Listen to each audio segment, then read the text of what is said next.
अब हम गुरुदेव के सामने खड़े हैं। मैं एक ऐसी चीज आपको बताना चाहूंगा जो हम गुरुदेव के पास रोज देखते हैं, लेकिन शायद उस चीज की शक्ति का हमें एहसास नहीं है। गुरुदेव के पास क्या ऐसी चीज है जो हम रोज देखते हैं? मुस्कुराहट। और क्या?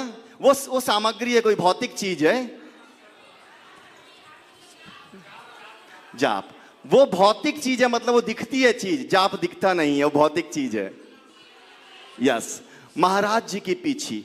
आप जानते हैं मयूर पंख इस सृष्टि का एक ऐसी भौतिक वस्तु है जो अपने आप नकारात्मक शक्ति खत्म करती है, अपने आप नकारात्मक ऊर्जा को खत्म करती है। शर्त बस ये है, उस मयूर पंख को आपको अपने घर में कैसे प्रयोग करना है ये मैं आपको बताता हूं, उसको आप अच्छे से सुनिएगा। हमेशा मयूर पंख को 1, 3, 5, 7, 9 अर्थात विषम संख्या में प्रयोग करना है, ऑड नंबर में। उसमें हम 3 मयूर पंख को कहां प्रयोग कर सकते हैं? हर के घर में बच्चे होते हैं, बच्चों का ध्यान पढ़ाई में नहीं लगता, एकाग्रता में कमी रहती है। बच्चों की स्टडी टेबल या बच्चों के स्टडी रूम में आप उस 3 मयूर पंख को आप वेस्ट दीवार पर या कहीं पर भी रूम में आप 3 मयूर पंख को वहां पे रख दीजिए या चिपका दीजिए।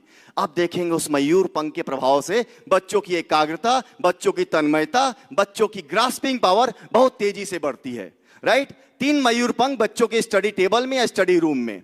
अब उसके बाद हम बात करते हैं 5 मयूर पंख की।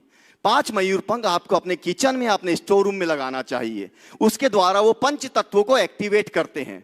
तो 5 मयूर पंख आपको किचन या स्टोर रूम में रखना चाहिए। 7 मयूर पंख। 7 मयूर पंख को आप कहां रख सकते हैं? 7 मयूर पंख को आप उस जगह पे रखना जहां पे घर के लोग बहुत देर तक बैठे रहते हैं या बाहर के गेस्ट आकर बैठे रहते हैं। तो जैसे आप 7 मयूर पंख को वहां पे रखते हैं तो उस तरफ जो कॉमन एक नेगेटिव एनर्जी निकलती है किसी के आने से या किसी के जाने से, तो उस नेगेटिव एनर्जी का हम हास कर सकते हैं।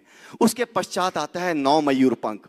9 मयूर पंख को एक साथ वहां पर रखना है जहां पर सूरज और की रोशनी और हवा मिलती है, अर्थात आप अपने बालकनी में रख सकते हैं या अपनी छत में रख सकते हैं। इसके द्वारा वायुमंडल में उद्भव होने वाली सारी नकारात्मक ऊर्जा का आप हास कर सकते हैं, आप उसको न्यून कर सकते हैं। अब हम आते हैं 1 मयूर पंख। ये बहुत इंपॉर्टेंट है। 1 मयूर पंख को आपको चांदी के सिक्के के साथ अपनी तिजोरी में रखना चाहिए। यह हमेशा आपके धन को आकर्षित करता है।